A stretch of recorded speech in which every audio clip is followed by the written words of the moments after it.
Apa khabar adik-adik? Saya Kak Malia, sekali lagi bersama adik-adik dalam rancangan Pendidikan Moral. Pada hari ini, Kak Malia akan memberikan penerangan kepada adik-adik mengenai apakah itu berhemah tinggi. Bagaimana kita perlu bersikap, berbudi pekerti mulia, halus budi bahasa dan bersopan santun selalu. Perkara ini harus ada pada setiap orang dalam masyarakat kita. Nilai-nilai ini harus ada pada diri adik-adik juga tahu. Amat penting untuk kita menggunakan bahasa yang sopan apabila bercakap dengan sesiapa pun. Tidak kira sama ada dengan ibu bapa ke, rakan-rakan, guru-guru, pemimpin ataupun sesiapa sahaja. Dari itu, sama-sama kita saksikan paparan yang pertama pada minggu ini. Berhemah tinggi yang telah dipecahkan kepada 3 nilai kecil, iaitu kesopanan, mengakui kesalahan diri dan juga beramah mesra.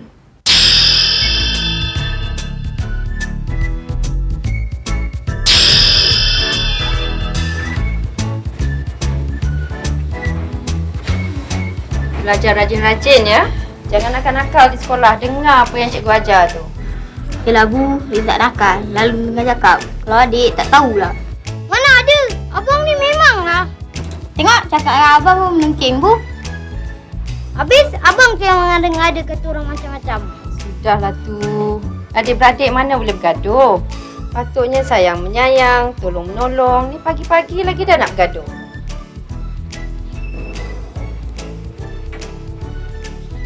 Abang tu yang selalu buat adik. Tak adalah Bu. Dia yang selalu bully abang. Sudahlah tu, cepat. Nanti terlambat pula ke sekolah.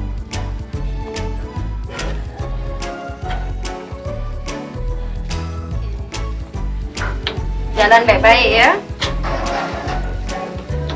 Okey. Tengok Bu.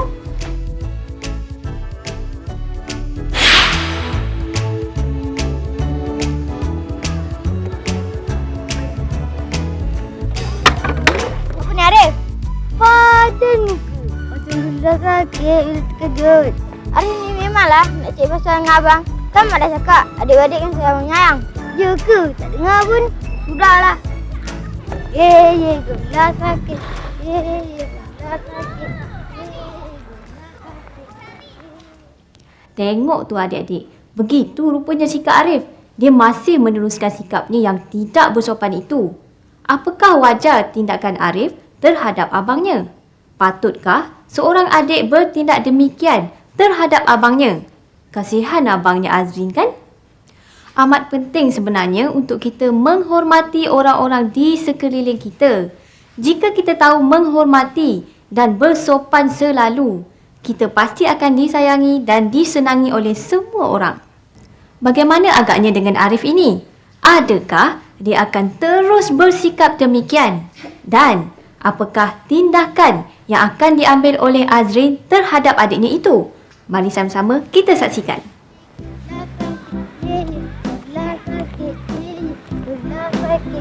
Kenapa Azrin, Arif? Awak lambat.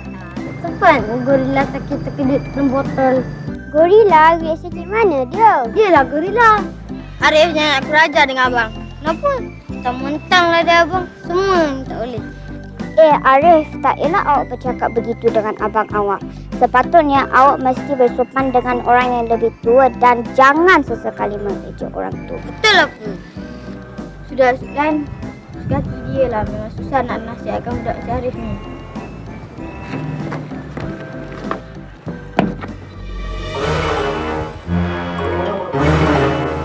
Azrin, ada awak terjatuh ni. Mari kita tolong dia. Agaknya dia tercedera.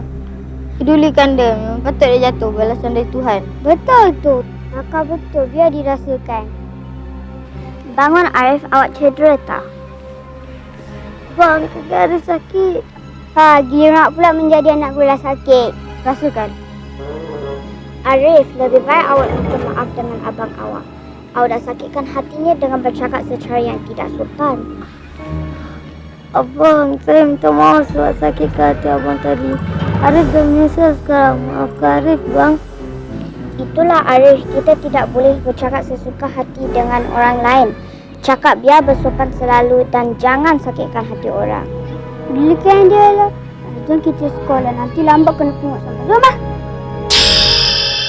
Sikap ini adalah satu sikap yang tidak baik. Inilah yang dinamakan menghasut. Vais telah menghasut Azrin agar tidak mempedulikan adiknya sendiri. Sikap ini adalah salah. Jadi, Kak Malia harap agar adik-adik tidak mencontohi sikap yang kurang baik ini. Contohilah sikap Sulan. Dia merupakan seorang yang berhemah tinggi. Apabila melihat sikap tidak sopan Arif, dia dengan segera menasihati Arif agar tidak bersikap demikian. Begitu juga apabila kawannya Arif berada di dalam kesusahan, dia dengan segera cuba untuk membantunya. Berbalik kepada cerita kita tadi, apakah yang akan terjadi kepada Arif seterusnya? Cuba adik-adik teka, apakah jawapannya? A. Azrin memaafkan adiknya itu. Atau B. Azrin dan Vais segera ke sekolah agar tidak terlambat. Ataupun C. Azrin tidak mempedulikan adiknya itu. Nampaknya cerita kita semakin menarik, bukan? Kalau adik-adik nak tahu apakah jawapannya, kita saksikan cerita ini seterusnya. Azrin, sampai hati awak. Badan ke? Saya menyesal. Saya betul-betul minta maaf, bang. Lain kali saya tak buat lagi. Janji. Janji.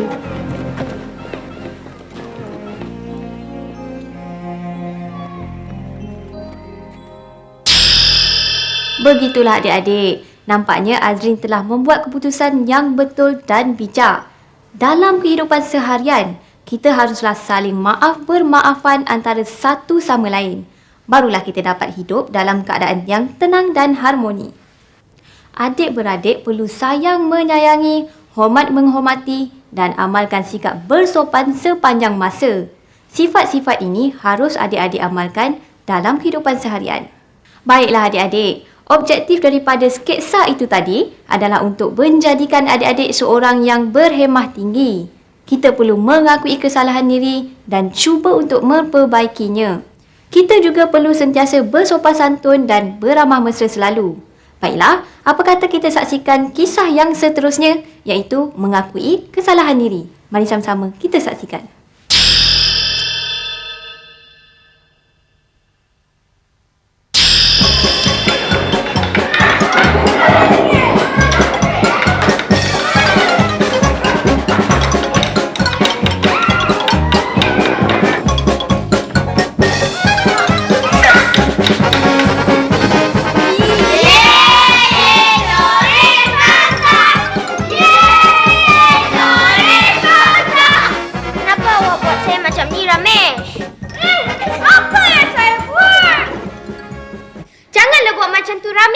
Awak dah menyebabkan air tumpah atas Doreen punya baju tau.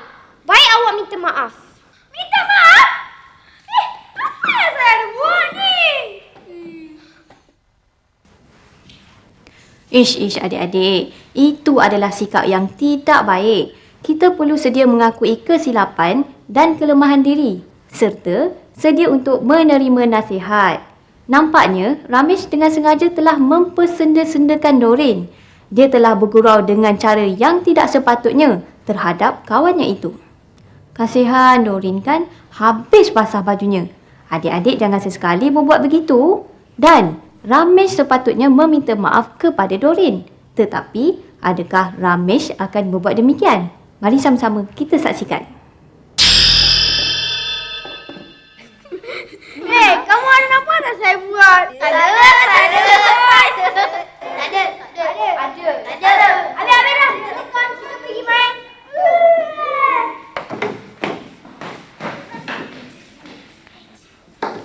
Cikgu dah datang. Bagus semua. Selamat sejahtera, cikgu.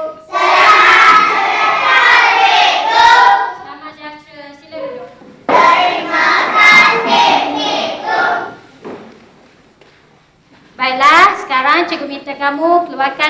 rumah yang telah cikgu suruh buat semalam. Cikgu nak tengok siapa yang tak buat. Okey. Okey, bagus.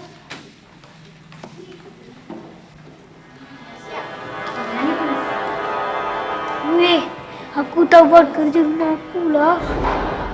Kenapa kau tak buat? Baguslah kau. Macam mana ni? Aku main komputer game lah. Okey, dah siap. Ramesh, mana kerja sekolah awak? Saya tertinggal di rumah saya, cikgu. Salim, betul ke Ramesh tertinggal bukunya? Ya. Jangan tanya dia, cikgu. Saya betul-betul dah tinggal dekat rumah. Okey, bawa kemari beg kamu biar cikgu periksa. Ramesh?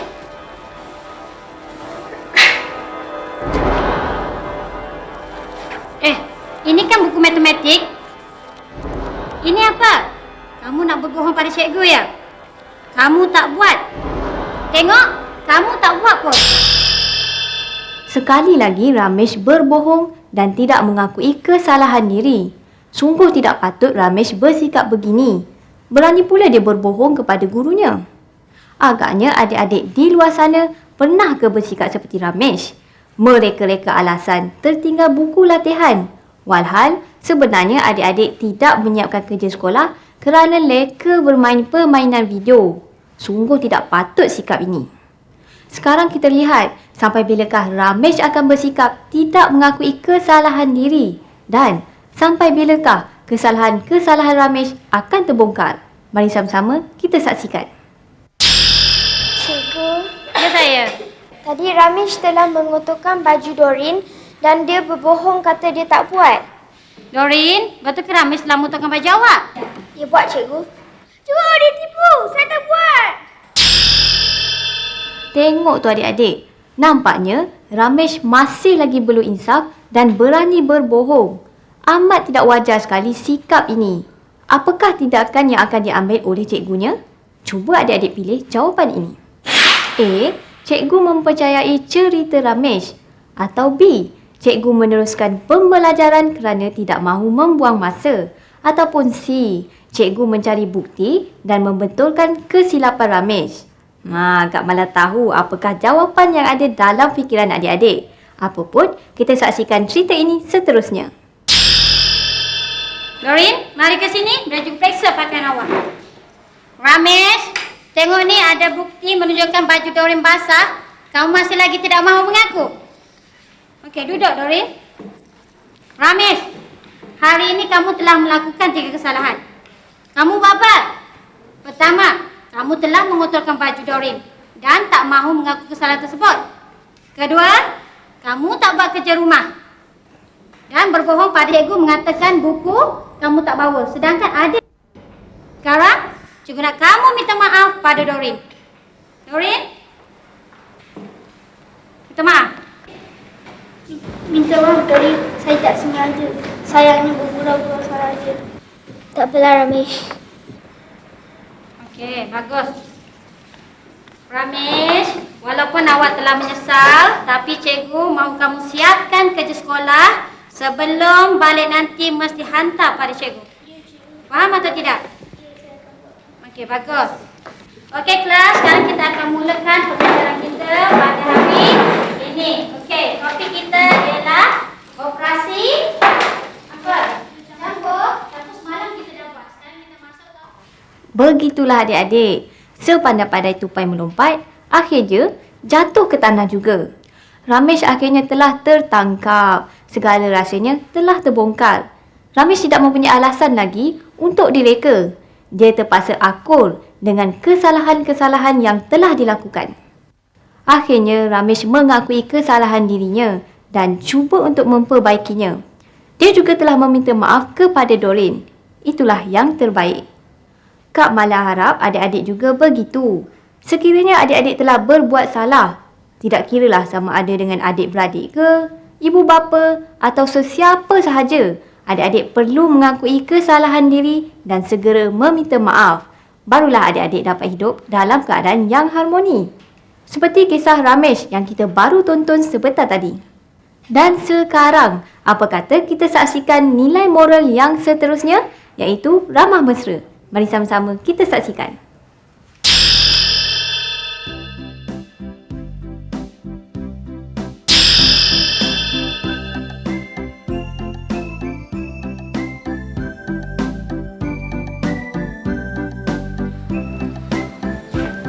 Ibu, buat apa tu? Boleh saya tolong?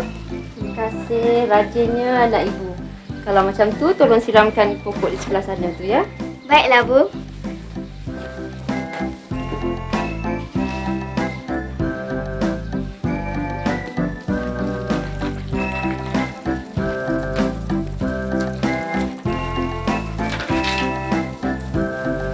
Bu, pokok ni macam nak mati, Bu. Dah tiba masanya untuk dibubuh baja. Syasha ada nampak baja yang ibu beli dulu? Dah habis dah, Bu. Kalau macam tu, kalau kita pergi kedai nanti, Syasha ingatkan ibu ya. Baiklah, Bu. Dahlah siram kat sini. Syasha tolong siram kat belah sana pula ya. Baiklah, Bu.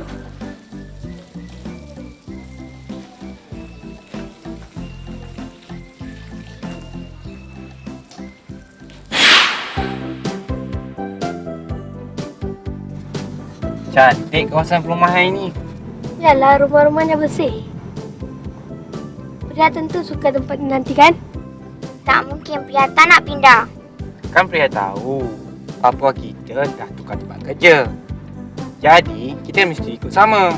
Senanglah papa nak pegang alik. Tapi kenapa Papa terima tawaran bertukar tu? Sekarang Pria tak nak pindah. Itu dah tugas Papa. Kita terpaksalah terima. Tapi nanti saya tak dapat kawan dengan Marisa lagi. Kat sekolah lama kan banyak kawan. Pria tentu akan dapat kawan baru.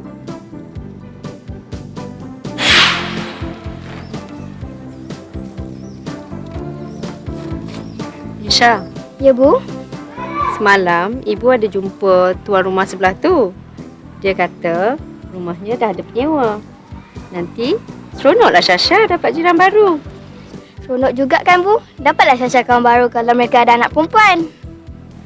Tapi ibu pun tak tahu bila dia orang akan masuk. Lagi cepat, lagi baik kan? Yelah, Bu. Syasha pun tak sabar.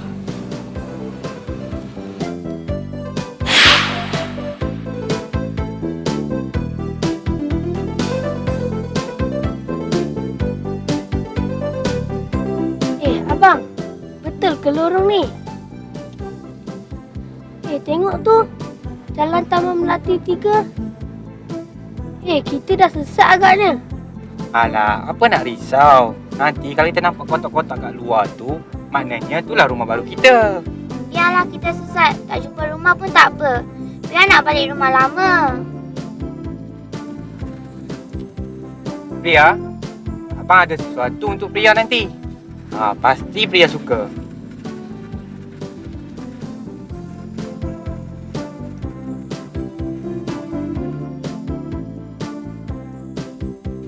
Inilah rumah baru kita.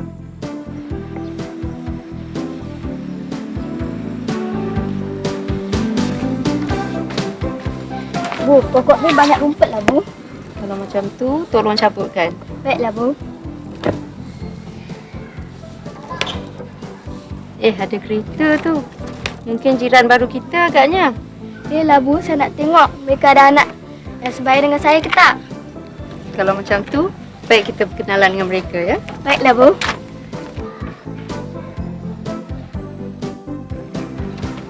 Apa khabar, Makcik? Baik. Ini anak saya Syasha. Saya Karina. Kenalkan saya Rajan. Ini adik saya Raju. Salam Raju. Cik. Khabar baik. Khabar Syasha. Baik. Raju, panggil Pria keluar. Nampaknya adik-adik, Syasha ini pula seorang yang suka berkawan. Dia amat berharap agar mempunyai kawan sebaya sebagai jirannya. Tetapi, apakah yang akan berlaku?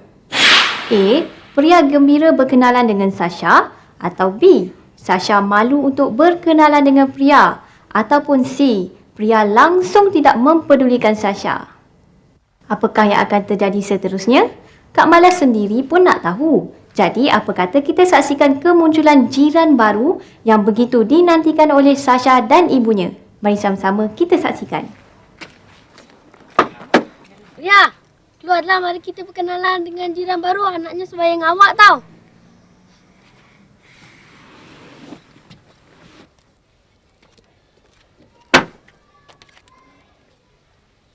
Priya, jangan kurang sopan sangat. Mari sini. Salam dengan jiran baru kita.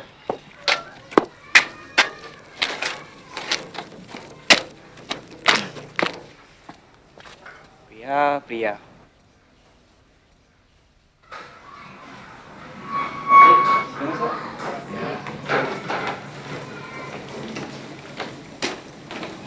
Priya, mari masuk.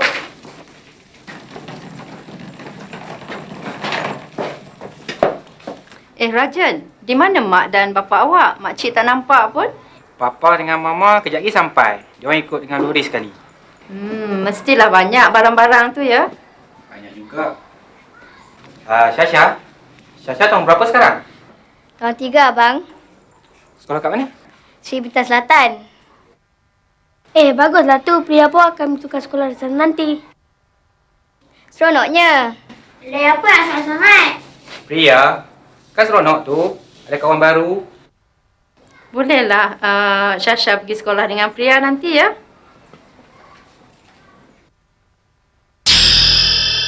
Nampaknya sakit hati Priya masih lagi menebal dan tidak dapat diredakan. Dalam semua orang bergembira berkenalan antara satu sama lain, dia masih lagi merajuk dan tidak ingin berkawan. Kasihan Sasha kan? Agaknya, apakah yang patut Sasha lakukan? A. Sasha mendiamkan diri sahaja. Atau B. Memujuk Priya agar berkawan dengannya. Ataupun C. Bertindak balas dengan cara yang sama. Sudah adakah jawapan di fikiran adik-adik? Nak tahu jawapan itu betul atau tidak? Mari sama-sama kita saksikan. Mari sayang, kita tolong mereka angkat kotak-kotak tu. Terima kasih tu Makcik.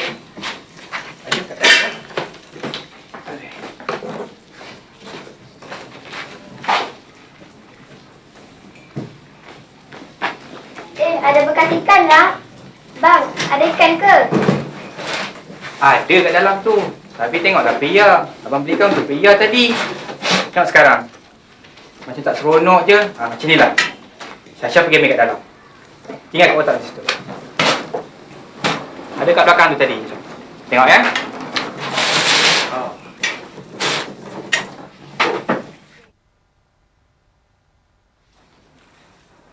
Banyak barang yang nak dibawa lagi daripada sana. Banyak jugalah Makcik. Sibuklah nanti dikemas ya. Ya. Mak, ikan emas, Mak. Cantiknya. Sasha nak masukkan barangnya?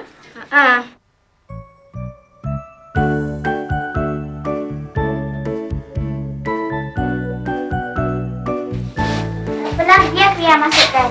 Boleh. Suka ikan ke? Suka? Itulah. Tadi abang nak bagi kat Priya tak nak. Kan ada ikan tu, kan? Suka tak? Suka. Atas sini kamu. Baju, mari tolong abang. Buka kotak.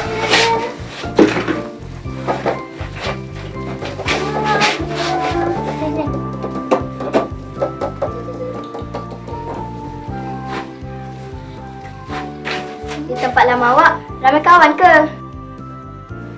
Kawan baik saya nama Marisa. Sedih rasa tak dapat main dengan dia lagi. Awak kan boleh telefon selalu. Betul, tapi dah tak sama. Tak apalah, saya pun boleh jadi kawan awak juga. Nanti kita ke sekolah sama-sama. Awak suka main PlayStation? Suka. Okey, kalau macam tu, bila dah selesai mengemas, datanglah ke bilik saya. Kita lawan. Alright. Begitulah adik-adik, sikap hemah tinggi yang ada pada Sasha yang patut kita puji dan kita contohi. Dia mempunyai sikap yang cukup tenang, sabar, bersopan santun dan ramah mesra walaupun terhadap kenalan yang baru ditemuinya. Sekiranya adik-adik mempunyai sikap ramah mesra, pasti adik-adik akan mudah mendapat kawan dan mudah untuk didekati. Nasihat Kak Malia untuk adik-adik semua, sekiranya adik-adik ada melakukan kesalahan, jangan malu untuk mengakui kesilapan adik-adik dan segera minta maaf serta perbaikilah kelemahan yang ada. Adik-adik pula sentiasa bersopan, tidak kira dengan sesiapa pun dan walaupun di mana juga adik-adik berada. Bersikap sopan, beramah mesra dengan orang-orang di sekeliling dan mengakui kesalahan diri merupakan nilai moral yang boleh membentuk diri adik-adik menjadi seorang yang berhemah tinggi. Akhir kata, Kak Malia harapkan agar adik-adik dapat memahami mesej yang ingin disampaikan dalam episod kali ini. Salam sayang dari Kak Malia, belajar rajin-rajin dan jumpa lagi.